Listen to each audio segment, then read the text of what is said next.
final panel of the day is going to be an absolute doozy. Then Jeger from Moloco is coming up to moderate into the adverse, how to effectively integrate ads into your game. Forget the metaverse, it's all about the adverse, guys. Get into the adverse. Give them a round of applause. It's the last one of the day. They need all the support they can get. Thank you so much for being here. As we just heard, this is the last panel of the day. We'll try and make it interesting. So, but before we start getting into the really nitty-gritty, why don't you introduce yourself? Magic. Yeah, sure. Hello, everyone. I'm Magic, and SVP of Appier, managing the advertisement business in supply side and demand side. And Appier is an IPO company in Japan and focus on the user acquisition, retargeting type of business, as well as user analytics. This is Appier. Thank you. Hi everyone, good to be back on the stage. I'm Antoine, I'm head of supply at GADSME.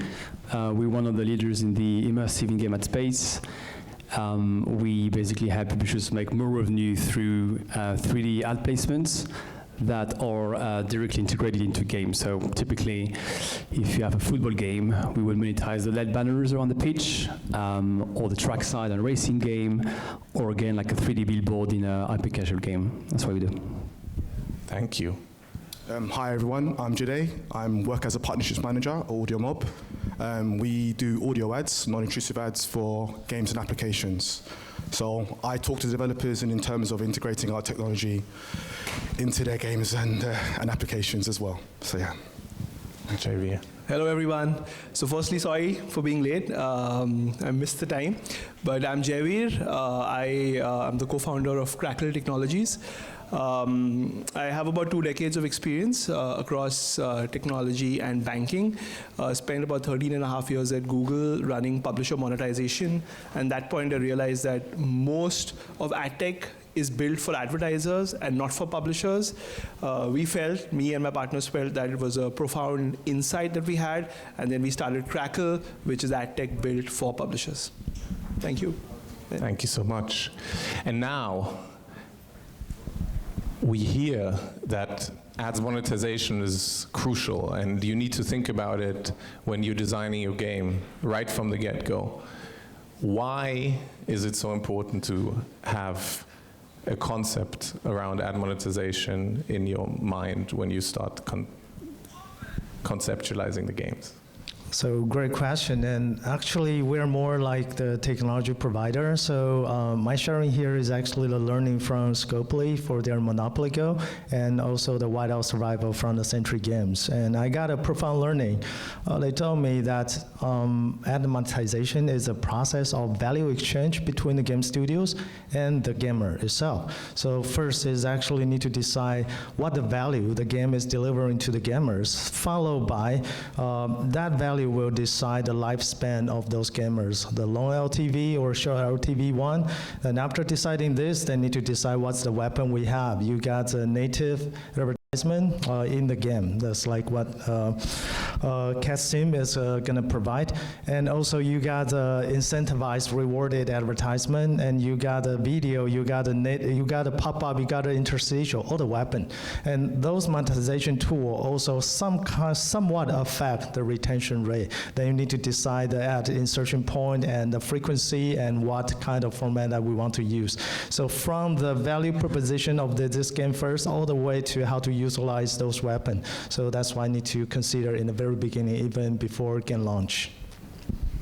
Antoine, what's your take on it? Yeah, so from an in-game or immersive in-game point of view, it's fairly different because you can integrate this game at any stage of the game life cycle, but they are native per se, 3D, so very different from all the traditional 2D interstitial or rewarded videos. So you have to be mindful of like the game aesthetic, the game core mechanics, and the user experience. So thinking about this placement as early as the game design or game concept is probably a good idea. That's not mandatory, but probably better. I guess you can have a more seamless integration, and you won't have to put more resources further down the line to modify the texture or the environment of the game. And then if you keep the player experience in mind, then these ads are here to enhance rather than disrupt. So typical example, if you have an open world game in a cityscape environment, the easy solution is to drag a banner on a building. That's easy to do, but then if you want to be more creative, you can have like a nice bus stop or a nice digital billboard, for example. So if you think about that from early stages, that's probably better as well. And finally, you can better align with your monetization strategy if you do it early. And I guess you can have your players used to this format as well from scratch, from day one. So yeah, think about this ad from the game design concept is good, basically. Thank you. I guess from AudioMob's point of view, it's about, I guess, in terms of user experience. So the way we see it is that rather than having a banner that comes up when you're playing a game, we see it as an audio ad will serve as the fact that it's not intrusive to the gamer when they're playing a game as well. So we benefit, or the user benefits as well from that perspective. Yeah. Yeah, I'm going to try to not repeat myself, but I'm sure a lot of us agree that product managers hate to put ads in games, right? Anyone disagree with that, right? And ideally, the best games are ones without ads, right? But if you look at the most successful games in the world, those are games that have a very well thought out monetization or a business model, right? And typically, the best way to do that is to bring your product and your ads team to collaborate really early in the journey so you can balance the art of gaming with the business of gaming. And that's, I feel that's the only way to build a really successful game over a long period of time. Okay. And so when people don't do that, they don't think about it, mistakes happen. What are these mistakes that you've seen? And you can decide name and shame, or you can vaguely describe what you've seen as like the most obvious glaring issues. Who wants to go first? I can go. I guess for immersive in-game ads, again, from my point of view, forcing ads into irrelevant context is maybe a mistake to avoid.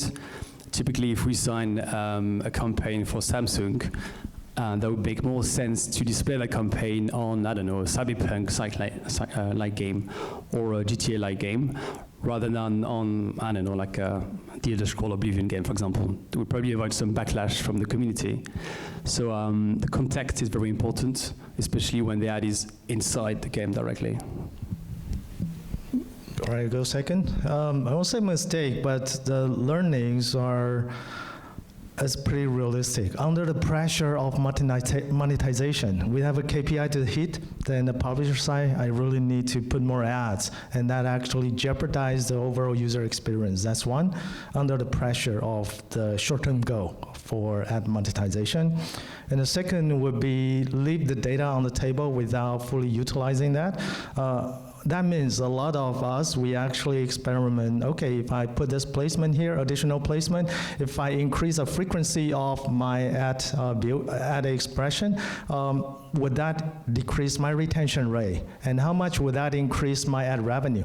Those are all valuable data, and including some subtle one. If I change my IAP package, how would that actually working together have some effect, co-effect with the ad monetization together? So all those valuable data points actually we can collect in a structured way, and there's already a way to analyze, okay, so in the future, what would be the ideal frequency to show the ads, and what would be, if I show more ads, and what would be the incrementality increase of my revenue, what would be the decrease of my retention rate? That can be predicted, that can be forecasted. For example, we all use media mix modeling to measure the incrementality. Exactly the same modeling, and with different set of data, we can look at the incrementality of the ad revenue versus the retention rate relationship. Ben, can I just double click on the point on data? I think today integrating ads, it's fairly straightforward. I think most monetization folks know how to get the ads running, right? I think the key mistake people make is the data piece. I think people miss on getting the right insights from the implementation, and I feel like that's like a really huge one where most people should really focus on. And I want to just share a couple of examples. I think the straightforward example is it helps you balance user engagement with monetization, etc. Right? But I was working with a publisher. This was a really large gaming company doing over 100 million in revenue, and they had a really unique insight from the data. What they realized is that they have 2% of users who are D120 plus. So that means these are users who spend more than 120 days on the game, right?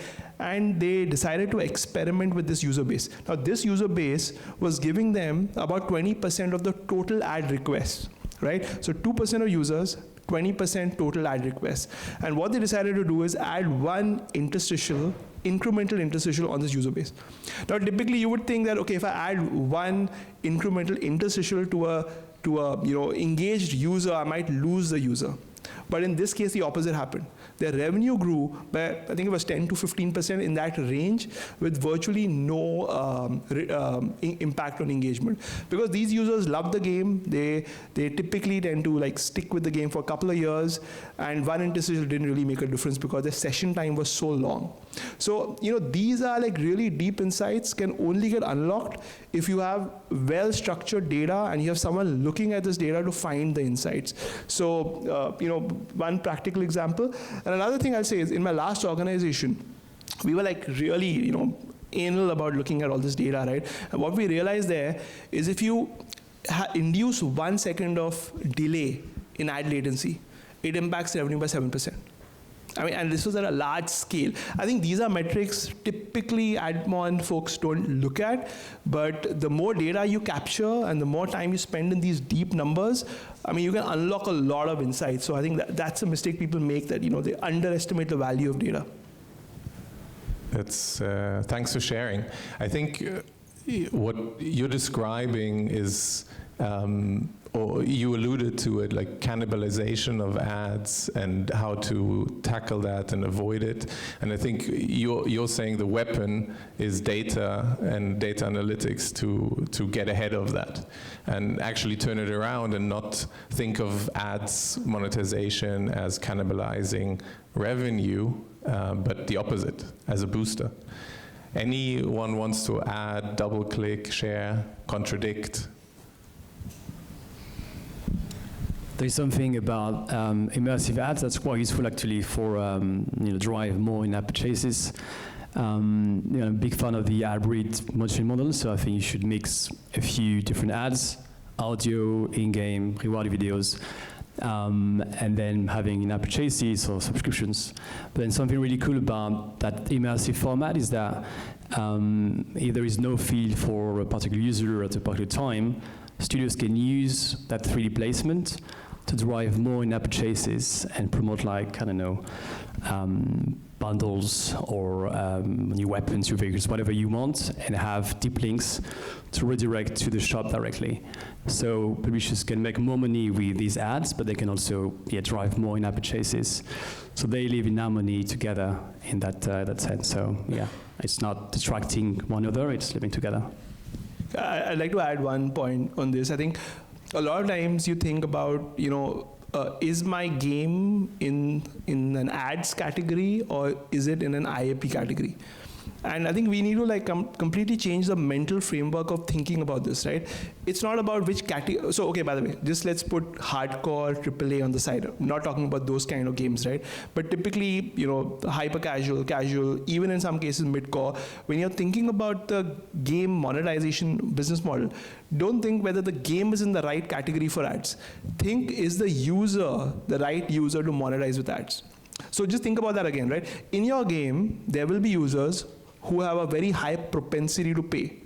Ideally, you don't want to show them ads. But then there's a large base of users who's never going to pay. Those are the users you got to show ads to, irrespective of which category your game is in. right? So I think it's about not thinking about which category I belong to, but thinking about, what does the user want? Can I monetize this user with IAP? And if the answer is no, you got to monetize with ads. So it's, just changing the mental model. It's how do I monetize the user, not how do I monetize the game, right? So slight different The third different concept. Different point, complementary one, not totally conflicting one. Instead of segment the app into IAP focus or IA focus, I would say high retention rate user-based game or lower retention rate. For example, I see a lot of game do a lot of in-app monetization. The 7-day retention are about 5%. I see the commonality across all. And I also see 100% or 90% revenue coming from in-app advertisement, but their 7-day retention rate is about 15%, 16%, almost equivalent like Monopoly Go, those IAP-driven game. It's almost the same. So I would also share high retention rate game. Again, back to basic. What's the value? If this value is good enough, for example, I got the game with user-generated content. User can generate content like Roblox in their game.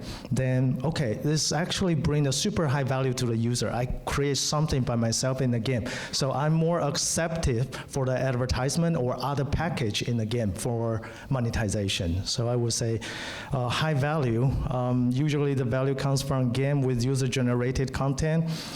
Pure user-generated content, for example, Roblox is one extreme in the spectrum. Or, for example, Monopoly Go-centric games, Whiteout Survival, you can build up your own city, this kind of game. Then kind of semi-user-generated type of game. Or you just provide some Block Blast, as an example, provide some game. You cannot design the game itself. It just provide a game, but it's just for you to kill time. So different type of game, they do have different user value. Different user value, you can choose. Higher user value, you have more weapon you can choose. That you decide to use more, a lot of weapon for ads, for in-app, or in-app purchase package combined together. So this is how I categorize. Okay.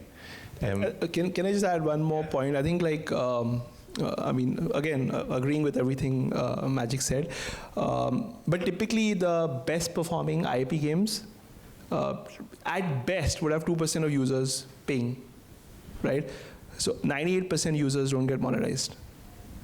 So that's something to really think about. And see, we're living in a world where Netflix is starting ads, pure subscription business, and YouTube is starting subscription. So that's that's a lot of data to show that hybrid monetization is definitely the right way. It's like user focused versus category focused. Yeah. So I'm surprised you agree with each other because you don't quite. And I think there's some kind of myth that you're dispelling, and you're saying, okay, actually it's not the category that is important, but it's user level that determines, and you're coming from the other side and saying, actually, there is some kind of way to think about the app category, right? So any other myths that we want to dispel or argue about, do you want to share? What do people get wrong when they're thinking about games and monetization? There's something around ad intrusiveness. We always say that ads are bad and they ruin the experience. It's true sometimes. Obviously, we hate like full screen intrusive ads where you can't close them.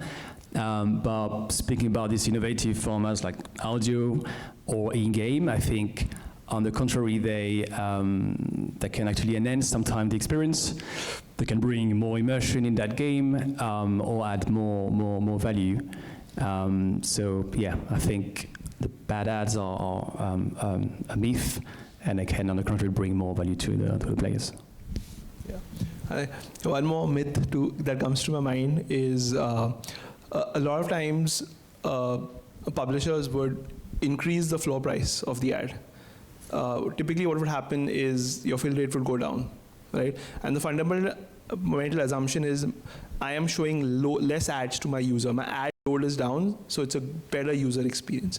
But in reality, what happens is your high-value users get monetized as they were in the past. Your low-value users have a great experience of your game without any ads. So think about that for a second.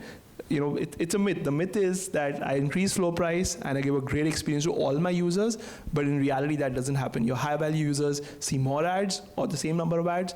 Your low value users get a great experience. So one myth to work on. Yes, so what you're suggesting is sometimes counterintuitive thinking is the best way to go. Yeah. Absolutely. I guess that depends on also the type of the game. For example, some game that do need a lot of user play for free, so that for those pay users, they feel there's an environment for multiplayers. So yeah, but some games, they may have this limitation. It's only single players, casual game, puzzle game, the single players. So they don't have this environment for them to choose that I can have a lot of people just play for free. Nice. So what you're saying is there's additional value that users bring beyond immediate revenue impact. There's virality, there's actually, to some extent, a degree of yeah, for example, community, the value, again, back to the basic, the value the game wants to deliver to the user. It actually let a user create some content or build a community for those users to mingle with each other. So if the purpose is I want to create a value to build a community, then I need some people play for free. It's okay, perfectly fine, because it adding value for my game. So, but for single player game, they have a limited option. They need to find a better way. Since Ben is egging us, I'm going to say I totally agree with Magic. Please disagree. You should say, we can build community, but why do we have to do that for free, right? There's that aspect. I agree with Magic on that point. I think sometimes you just need to have those users, right? Yeah, sorry, I want to add one thing to that. So an example that we had was a developer, I can't name them, but they actually spoke to the community about the ads and the frequency of ads themselves. And they found out actually being engaged with their community, they were able to, I guess, integrate ads in a positive way for what the user base was happy with. And now they've seen great results with that as well. So that's another way of looking at it, if you have the chance to speak to your community and constantly be in touch with them as well. So that's one way to add as well. Yeah, but then you don't want to overload the player with too many ads. There's more and more different ad placement now.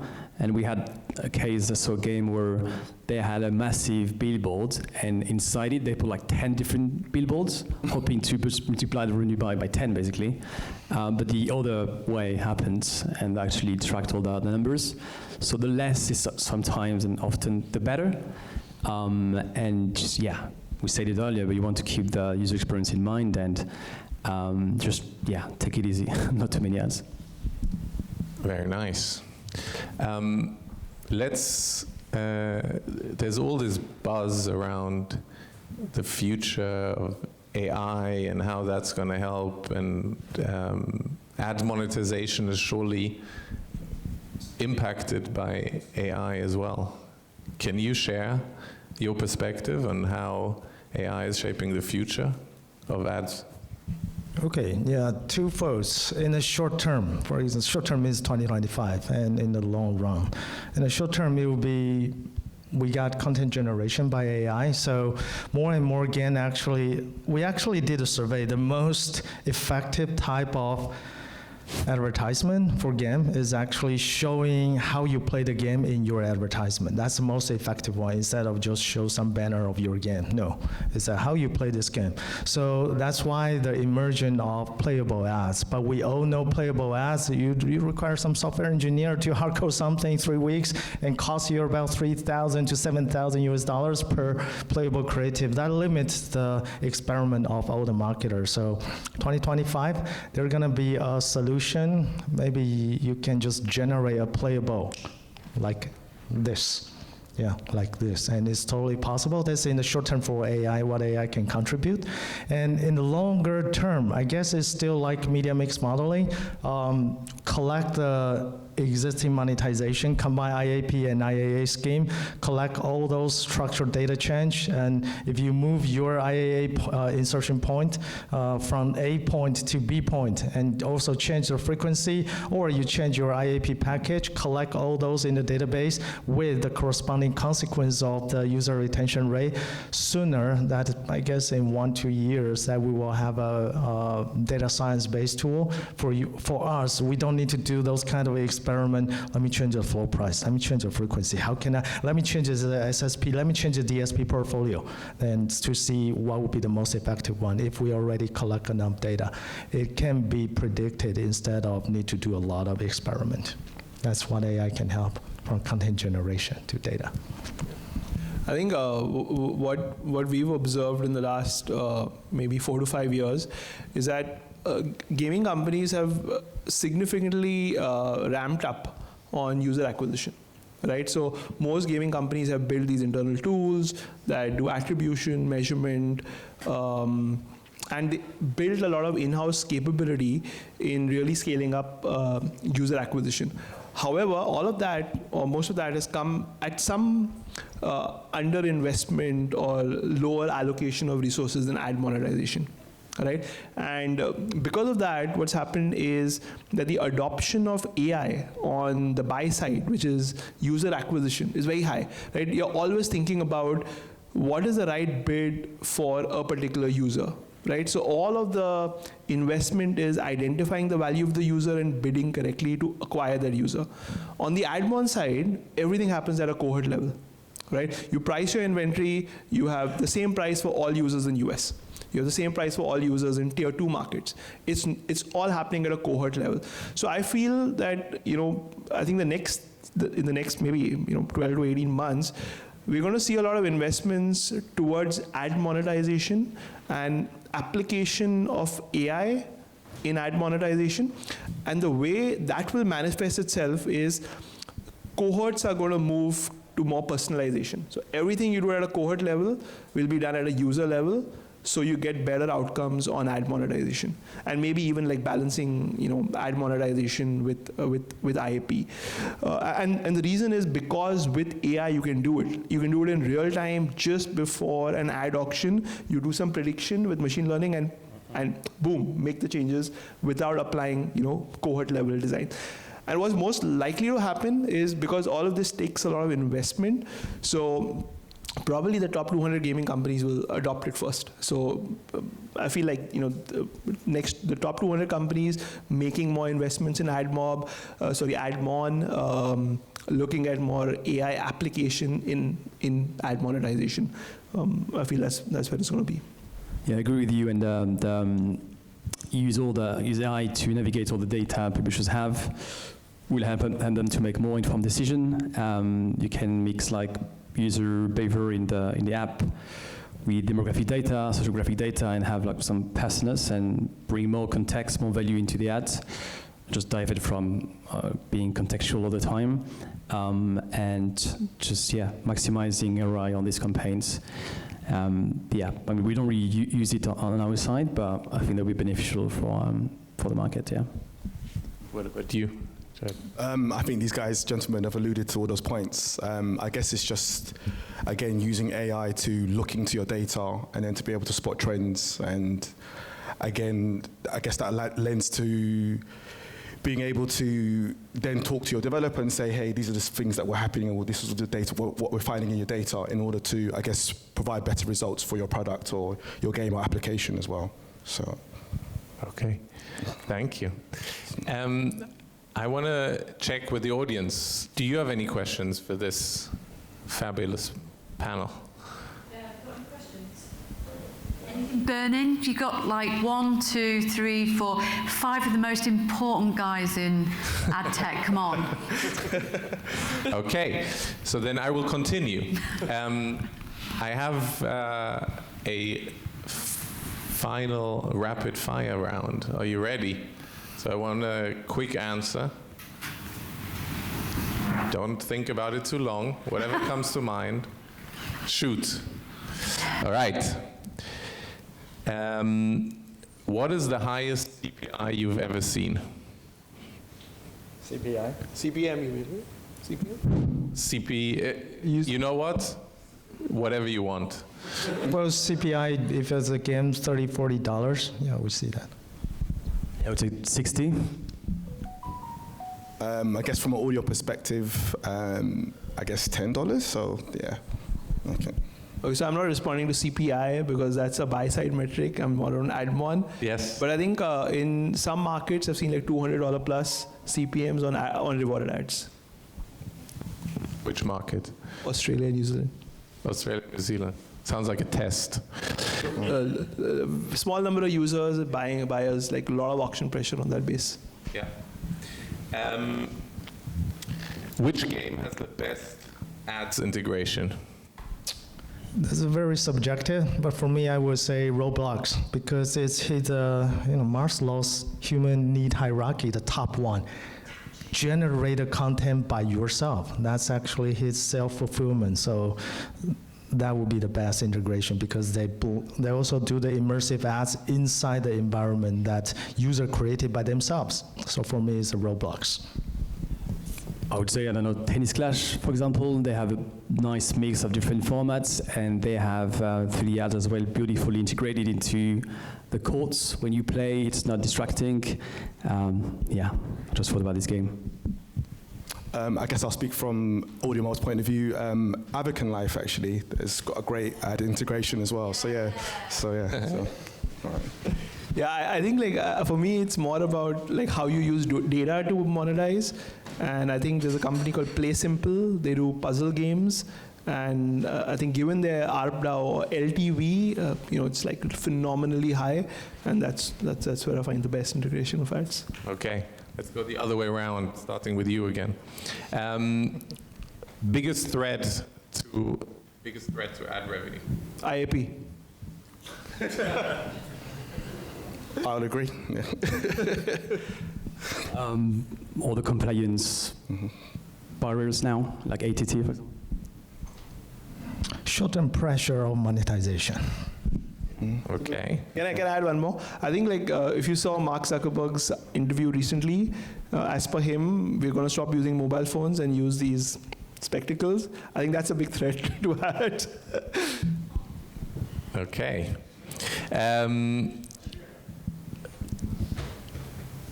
Most important metric for AdMon?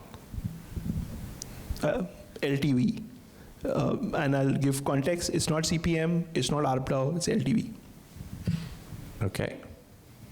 I guess LTR, I guess. LTR? Oh, through rate, so yeah. For audio. Oh, for audio. Oh, okay. I'm always thinking from an audio perspective, so yeah. So I would say average revenue per daily active users. We use it a lot when we do A/B tests versus other formats, for example. Yeah. Nice. User retention rate. Okay. I like it.